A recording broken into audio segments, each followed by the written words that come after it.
स्वामी विवेकानंद को तालियां इसलिए मिली कि सब लेडीज एंड जेंटलमैन कह रहे थे। जब मैंने रिसर्च किया, मेरी लुई बर्ग नाम की महिला ने 6 ग्रंथ लिखे स्वामी विवेकानंद की विदेश यात्राओं के। Swami Vivekananda in the west new discoveries इस नाम से।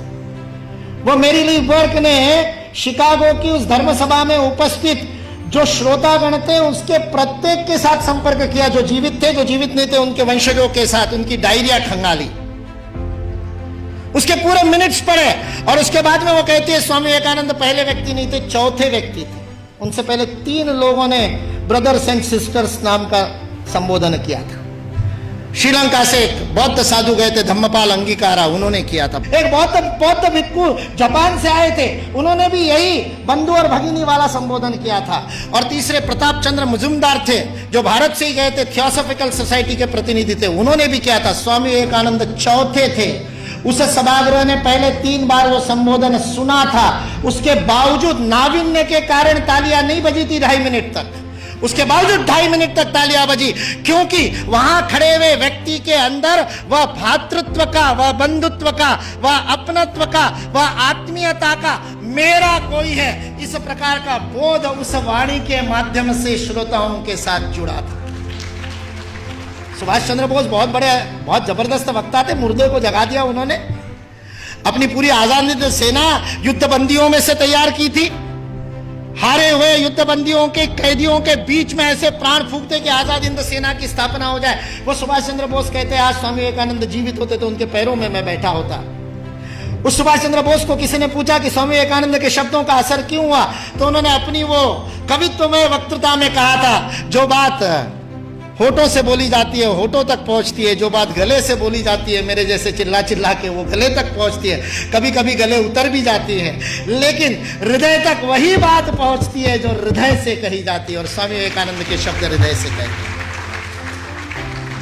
सारा 1.5 महीने का अपमान विष का प्राशन करने के बाद ये शिव वहां खड़ा होकर के कल्याण के मंत्र बोलता है और अमेरिका निवासियों को बहनों और भाइयों कह करके बोलता है, जिन अमेरिका वासियों ने उसको खाने के लिए नहीं दिया था, दर दर की ठोकरें खाने पर मजबूर कर दिया था, यू ब्लैक गेट आउट कह करके जिसका हर दरवाजे पर स्वागत हुआ था, 1.5 महीने तक अपमान सहने के बाद उस अपमान के विष को पी करके भारत का हिंदुत्व का सच्चा प्रतिनिधि, जिसने गर्व से कहो हिंदू है, उस दिन 11 सितंबर को पहली बार बोला था कि मैं गर्व से कहता हूं कि उस हिंदुत्व का मैं प्रतिनिधि हूं। वह स्वामी विवेकानंद सच्चे अर्थ में प्रतिनिधित्व करता है और उस पूरे सभागार को ही नहीं, पूरी अमेरिका को अपने भातृत्व बोध से बोधित करता है।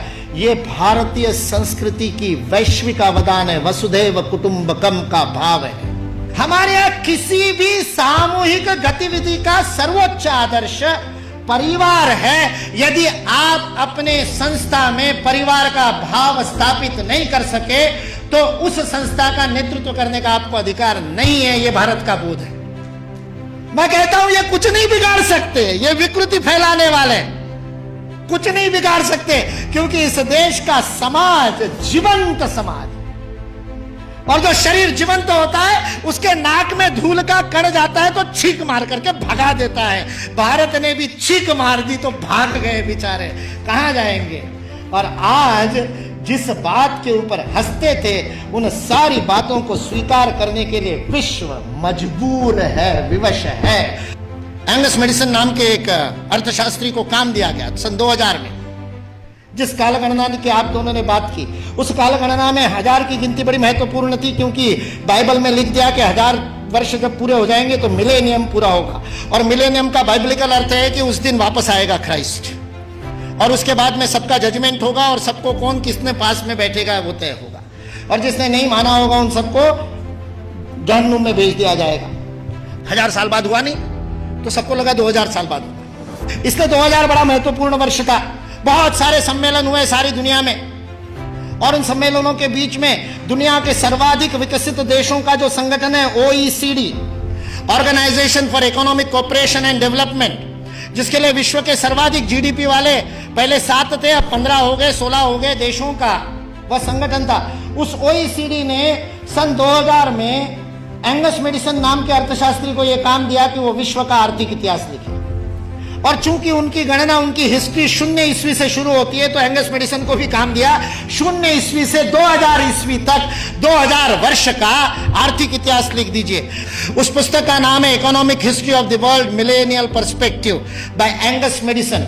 OECD.org इस वेबसाइट से आप डाउनलोड कर सकते हैं। 2000 वर्ष का आर्थिक इतिहास लिखा है एंगस मेडिसन ने। और वह एंगस मेडिसन कहता है कि पहले 1500 वर्ष 0 ईस्वी से लेकर के 1490 तक, 99 तक सारे विश्व के जीडीपी में लगभग 2/3 66% योगदान देने वाला देश कोई था तो वो भारत देश था।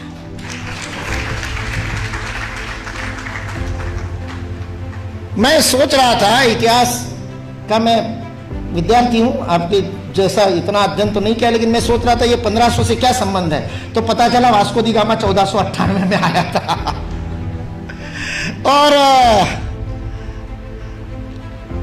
मतलब उसने भारत को खोजा, ऐसा हम लोग भी लिखते हैं, तो उससे पहले कोई गुम हो गया होगा। जो गुम हुआ भारत था वो विश्व के 2/3 जीडीपी को प्रोड्यूस करने वाला, और केवल प्रोड्यूस करने वाला नहीं, विश्व को समृद्धि का अवदान देने वाला, वितरण करने वाला। विल ड्यूरांड अमेरिकन इतिहासकार है, 11 खंडों में उसने लिखी है हिस्ट्री ऑफ सिविलाइजेशन। वह विल ड्यूरांड लिखता है सारे विश्व को संपदा का वितरण करने वाला कोई देश होगा तो वह देश भारत देश है। वितरण शब्द प्रयोग किया है, लेन देन नहीं, वितरण करने वाला देश। सारे दुनिया में हमारे व्यापारी जाते थे।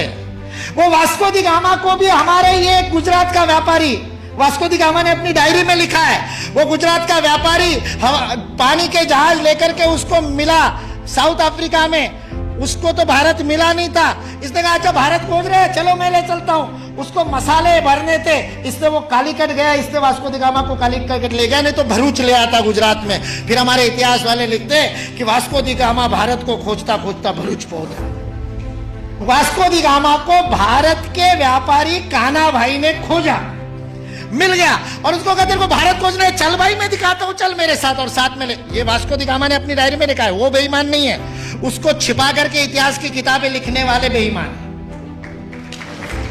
वास्को दी गामा की डायरी का उद्धरण दिए बिना हमारे को गलत इतिहास पढ़ाने वाले बेईमान है। वास्को दी गामा ने तो ईमानदारी से लिखा है, उसने ये भी लिखा है कि उस कान्हा भाई के जहाज मेरे जहाजों से कई गुना अधिक प्रगत थे। 40 खेने वाले लगाने के बाद भी मेरे जहाज को उतनी गति नहीं थी जो उससे 3 गुना बड़े, 3 मंजिल वाला जिसके ऊपर डेक था, ऐसे जहाज को केवल 16 नाविक खेते थे। ऐसा कान्हा भाई का जहाज था। भारत की विज्ञान और तकनीकी की स्थिति अंग्रेज इस देश में आए तब सारे विश्व से अधिक उन्नत थी। ये अंग्रेजों में से कुछ ईमानदार इतिहासकारों ने लिख करके रखा।